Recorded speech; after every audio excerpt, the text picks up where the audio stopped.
right on 5 minutes. Boom. Councillor Marks, good evening, sir. Thank you. Good evening, Mr. Mayor. I won't be supporting the amendment, and here's my reason. We have two functions, I believe. We are public elected officials, but we are also fiduciaries to the corporation. So we have a dual role. We have to look out for the health and well-being of it by our fiduciary nature. Sometimes the public requests something, and we have to, sometimes staff ask council to support something that sometimes the public won't like, but we do it because we have to, tell the corporation that we stand behind them as fiduciaries. Sometimes staff wants us to approve something that the public likes or wants, and we have to, as public elected officials, come at them as, have to come to staff and explain to them that we want this because the public seems to be supporting it. In this case, I believe that we have to act as fiduciaries to the corporation and think about the health and well-being of our staff that have to go into the late hours of the evening. So I appreciate Councillor Gray's comments because I think he hit it dead on, that this is a situation where we have to maintain a healthy balance for the staff, and with all the technologies, this is the time to move forward. So even if the public survey came back in the negative, I mean, we only had 30% turnout for voting this year, or last year, excuse me, so my feeling is the survey won't garner a lot of public support or public engagement.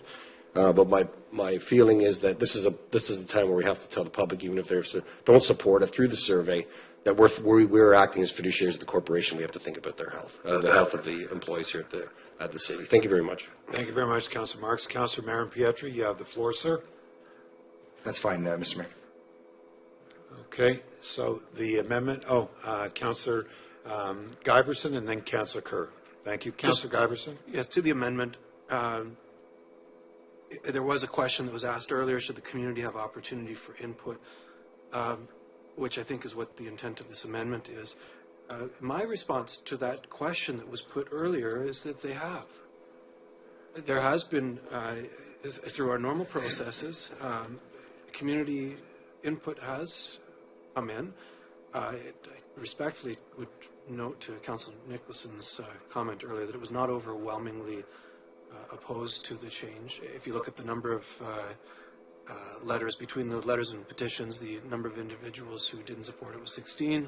The number who did support the change was 12, which, I don't know how representative that is in terms of how I think that a lot of people, if we want to talk about public input. Hold up, folks.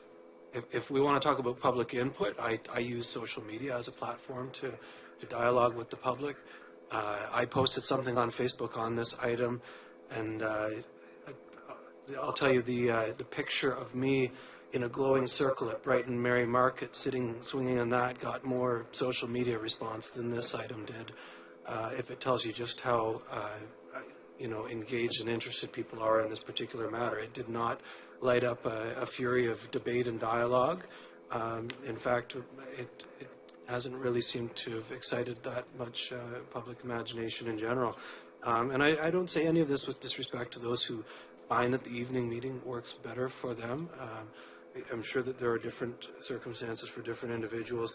But, we are going to, on something like this, if you put this out to the community for public engagement, you are going to hear from the higher engagement individuals. And that's going to skew it somewhat because those who are higher engagement, it takes time to get there. And by virtue of the existing timing, that already locks in well with those individuals. For many other people, I don't think that we're going to find that a public survey is going to be hugely enlightening.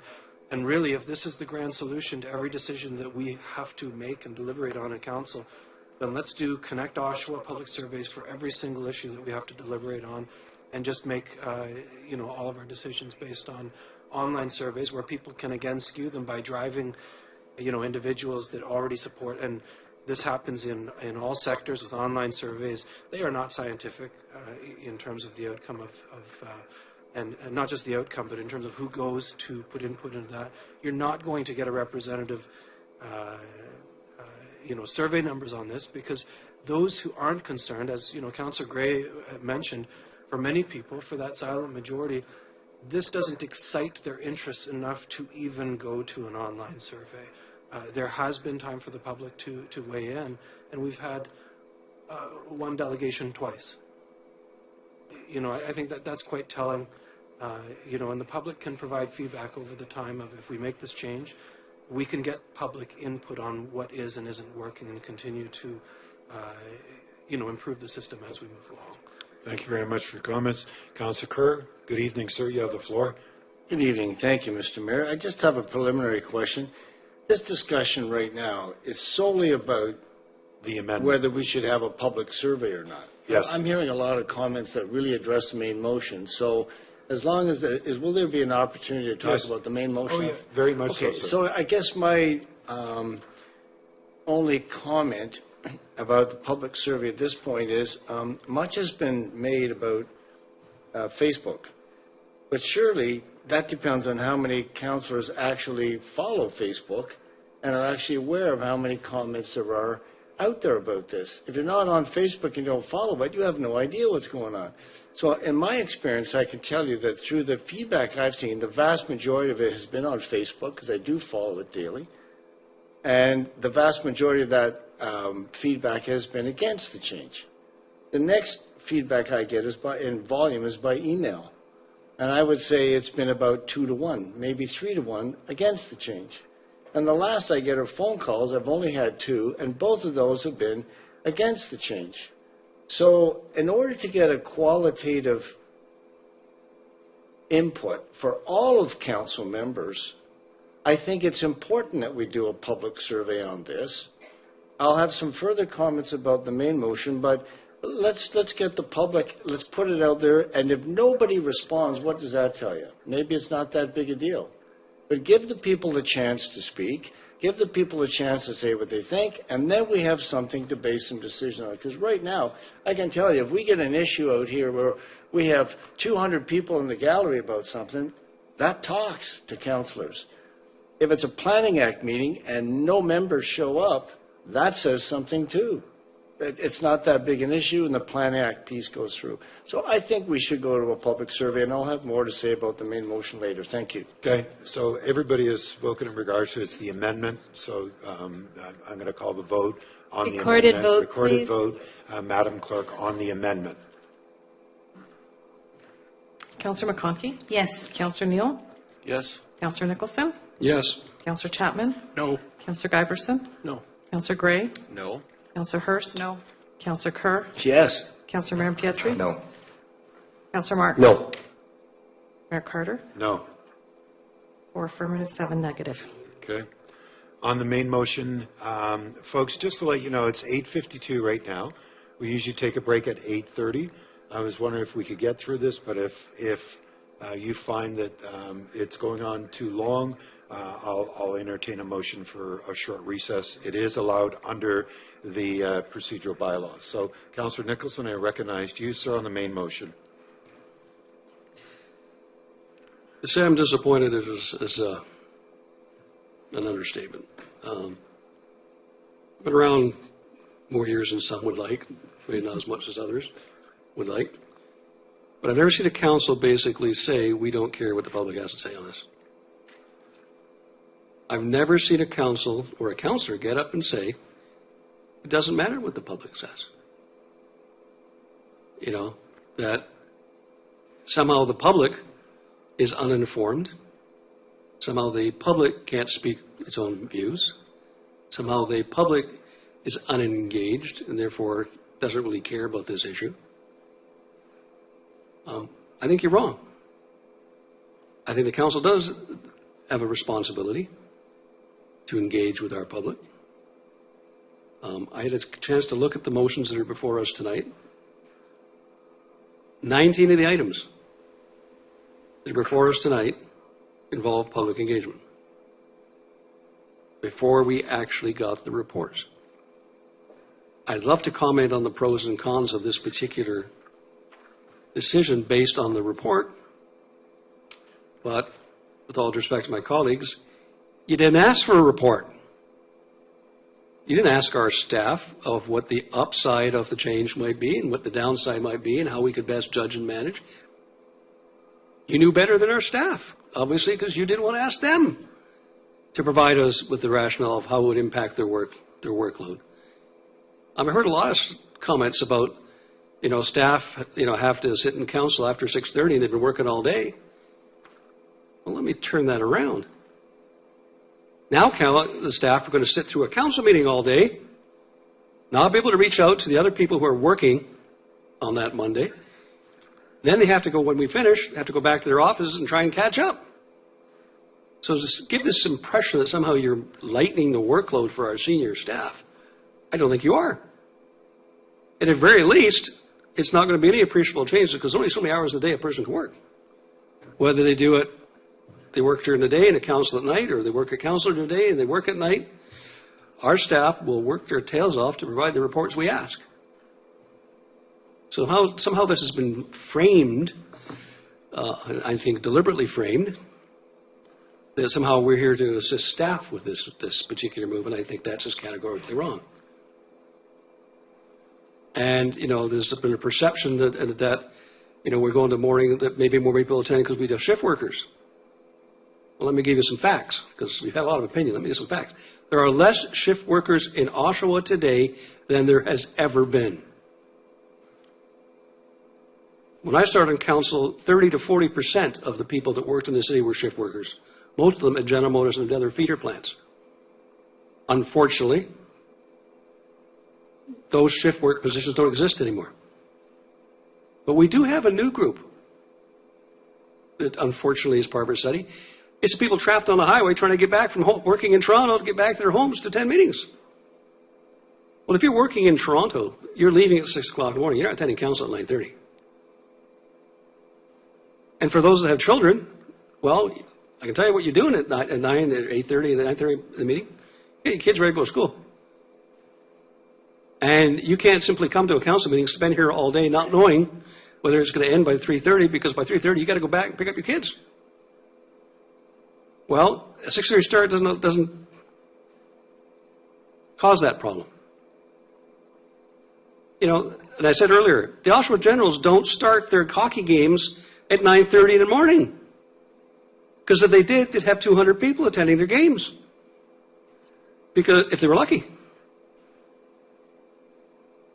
People attend many events in the evenings because that's when they're off work. People attend councils in the evenings because that's when they're off work.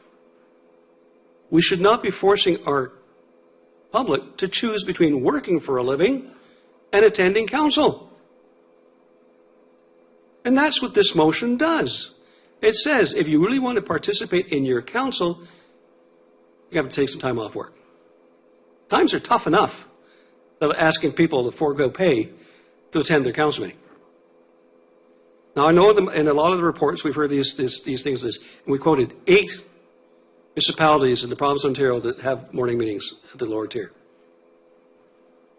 Let me throw another number at you. There are 444 municipalities in this province. The overwhelming vast majority hold their meetings in the evenings. And are we suggesting that they're all wrong and we're right? Or is it because they understand the reasonableness of letting the public participate when the public is most convenient able to attend? Councillor, I need you to wrap up, please. Just 30 seconds, Mr. Chairman. Thank you very much. I mean, I respect wherever council wants to go on this. And if, we're all going to be held accountable for our vote and our decision. But I sincerely believe this is not about the public.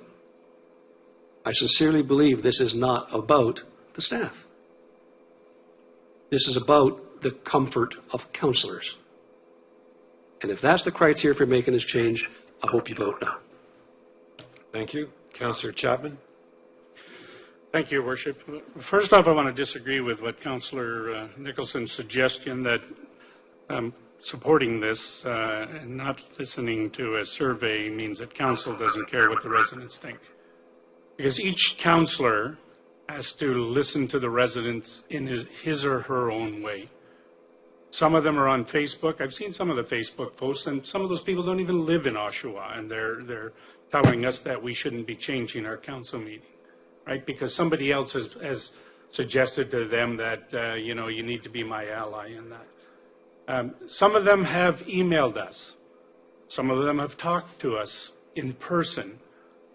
And what we have to do is we have to take those that are for and against, and what we're paid to do is to decide what we think is best for the city as a whole and the corporation as a whole. And that's what our job is here, is to see what that is. I also disagree that it's for the comfort of councillors. I think it's for getting the job done in the most cost-effective, efficient manner so that it supports all these things we do. Support the citizens, the residents, the businesses of Oshawa. And we want to do that in the most efficient way we can, in the most cost-effective way we can, to make sure the needs, not necessarily the wants, the needs of those people that live, work, play, have businesses in Oshawa are looked after. And that's what our job is here. And each one of us, we have different opinions. We're not the same. We're not here like in a party atmosphere like they are at the provincial or the federal level where, hey, you're a blue guy, so you have to vote this way. No. Each one of us is supposed to make a decision based on the facts that were provided, on the input that we get, both for and against, whether it be on this council floor, or from the people that we serve, whether it's in person, whether it's by telephone, whether it's by email. You know something, I talk to a lot of people, and I see a lot of emails and phone calls of people that have never come to a council meeting, but they send me emails for some help. They send me emails to question some things because they are watching those webcasts. They aren't sitting here and watching them.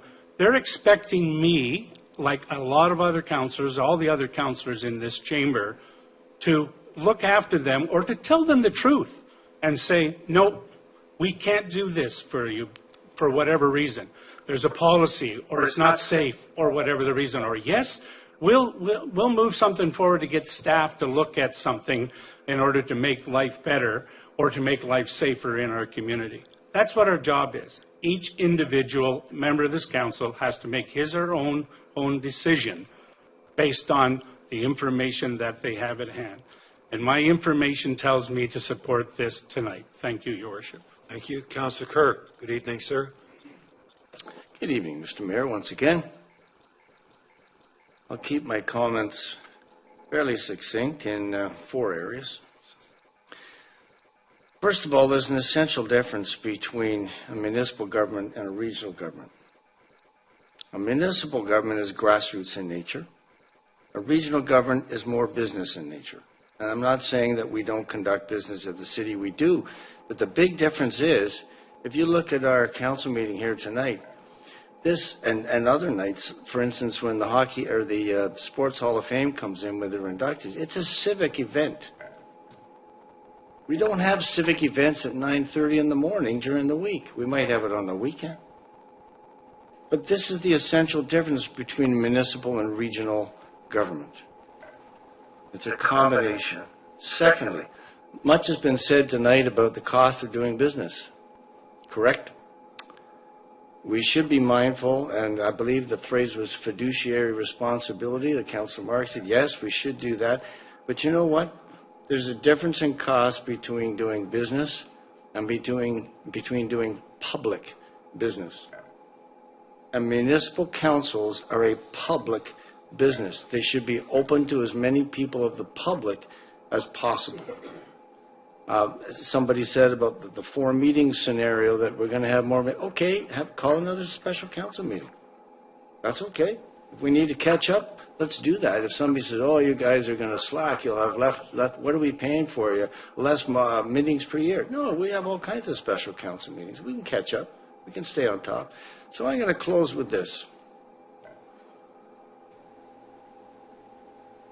If you're going to have a business meeting during the day with some public participation, or you're going to have a municipal civic event business meeting in the evening, which provides the best avenue for public participation?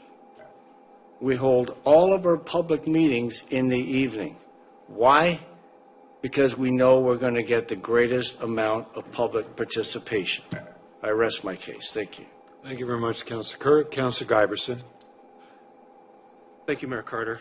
There's a distinction that I think needs to be made that isn't really being touched on as yet. The difference between deliberation and stakeholder input. Deliberation is what our responsibility as councillors truly is. And in terms of how that's defined under the Municipal Act or otherwise, that is our responsibility as a deliberative chamber and as a deliberative body. There are many different ways of gaining stakeholder input, and there are many different legislative bodies that use different methods for gaining stakeholder input. When we talk about democracy, it's really important, to borrow a term, it's really important to understand that this elected council is the aperture through which our democratic decision-making occurs. It's not through the messages I might get by email or, something that I read on Facebook. My job is to weigh what I'm hearing and to understand what I'm hearing as best as I can. But at the end of the day, the true democratic decision-making, until somebody changes our democratic system, flows through that aperture, which is this deliberative body. And it's our responsibility to deliberate and make decisions. That's how our democracy is structured. If we want to talk about stakeholder input, I am open to that on a broader conversation.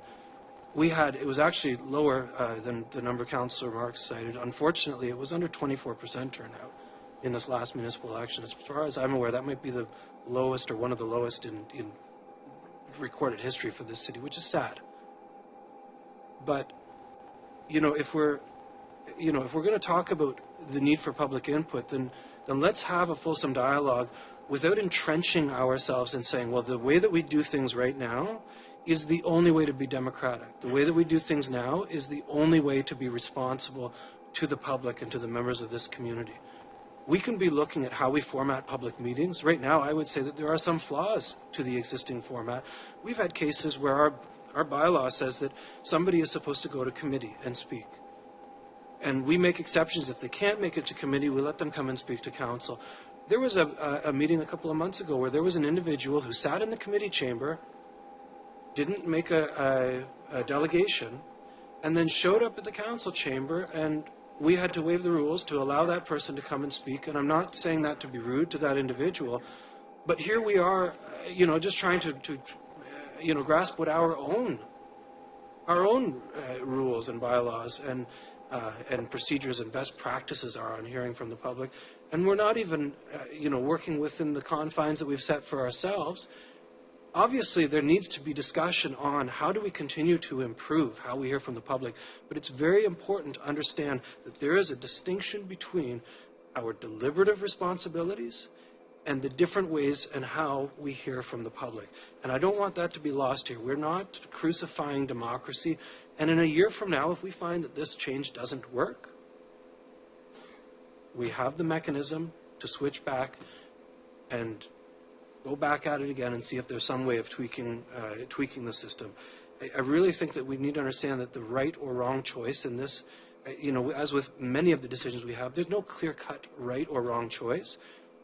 It really is about trying our best to define our responsibilities, but that is the clearest and most important one. And we are, not the first municipality to deal with this question, and there are many cities that are larger than us, that are similar sized, and it tends to be that as cities grow larger, that's when they tend to make the switch to the daytime meetings. And I think that this is something that's just being responsive to the changing nature of the decision making that we have to make as a council. Thank you very much, Councillor Giberson. Good timing. Again, you just came under the 5-minute mark. Councillor Hurst. Thank you. I had a couple of thoughts about the motion over the last while, and Councillor Kirk touched on it briefly earlier about civic events. And I'm thinking, okay, well, if we one of the neat things is when we have our council meetings, and we'll have an elementary school choir come and sing "O Canada." Isn't that terrific? They come in and they sing, Mom and Dad and Grandma and Grandpa are here, and everybody's happy, and away they go. And so I'm thinking, well, wouldn't it be neat if they're able to come in a daytime to sing "O Canada" at 9:30 in the meeting and make this an educational opportunity for our young people to come to City Hall. And so when they're downtown, they say, oh, it's City Hall, but it's an opportunity for them to see what City Hall is about. Just saying, I'm just trying to think, taking an opportunity to engage our young people that we were talking about earlier. So I see other opportunities. And, you know, if we have so many notable people in our communities that we honor from time to time, athletes, academics, staff, a variety of people across our community that we're very, very proud of, that, you know, we can have a civic event and just focus in on celebrating and recognizing the great people in our community. We can do that in a positive, informal manner here in the council chamber, and we can focus on them instead of hustling. Everybody comes in, shake your hand, here's your plaque, away you go, bye, thanks.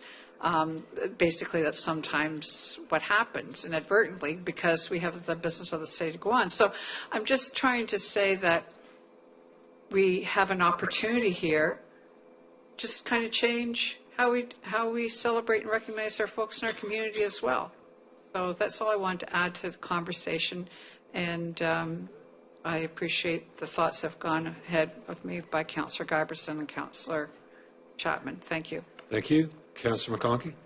And just one question, Mayor Carter. Have you made arrangements with Rogers to find out if they still be taping recording the meetings for Rogers? I've taken no steps. I'm waiting for council to make a decision. So in the event that this council decides, you'll be taking steps to see that these meetings will still be recorded by Rogers. That'll be a next step. If that's the direction of council. Because, I mean, everybody keeps talking about our... Just give me a chance just to answer. I was going to say, if that's the wish of council and you want me to pursue that, absolutely, 100%. Well, absolutely. Thank you. In fact, when everyone talks about the web streaming, that was initiated by a citizen. That came about, but we have probably the worst web streaming going when you compare the other municipalities. So I hope that we can get that upgraded so people can actually see the screens on our web stream. But, I mean, we are a city advertising as being a hub for information and technology, and we're lagging behind on that. So hopefully we can make some compensation for, excluding the public that would want to come in the evening with this new change. But anyhow, I see the writing on the wall. I'm not going to spend any more time. It's 9:12, and hopefully we can have a break. Yes, thank you. Point of order in regards to procedural. Go ahead, sir. Or as a clarification. Yes. To save you a lot of time. Yes, sir. I actually spoke to James Anderson, who's the program manager at Rogers today. Yes. And I have an email for him. I'd like to read the council's to fill in. Yeah, I just... It's against my position, but I think in full disclosure, it's only fair to say that he just talked to producer Doug Boyd, and we agree that moving your meetings to the morning meetings is fine with us and won't affect our coverage. Thank you. So, even though I totally disagree with the move, I felt it was fair the members of Thank council you. should have that information. Thank you very much. Okay, I appreciate that input. I wasn't aware of that. So, the main motion is on the floor. Recorded vote by Councillor Chapman. Madam Clerk. Councillor Chapman? Yes. Councillor Giberson? Yes. Councillor Gray? Yes. Councillor Hurst? Yes. Councillor Kerr? No. Councillor Marin-Pietri? Yes. Councillor Marks? Yes. Councillor McConkey? No. Councillor Neal? No. Councillor Nicholson? No. Mayor Carter? Yes. 7 affirmative. 7-4. Can I move for a break till 9:30? Yes, 17-minute break. Seconded by Councillor Giberson. All those in favor of a 17-minute break? Opposed? That's carried.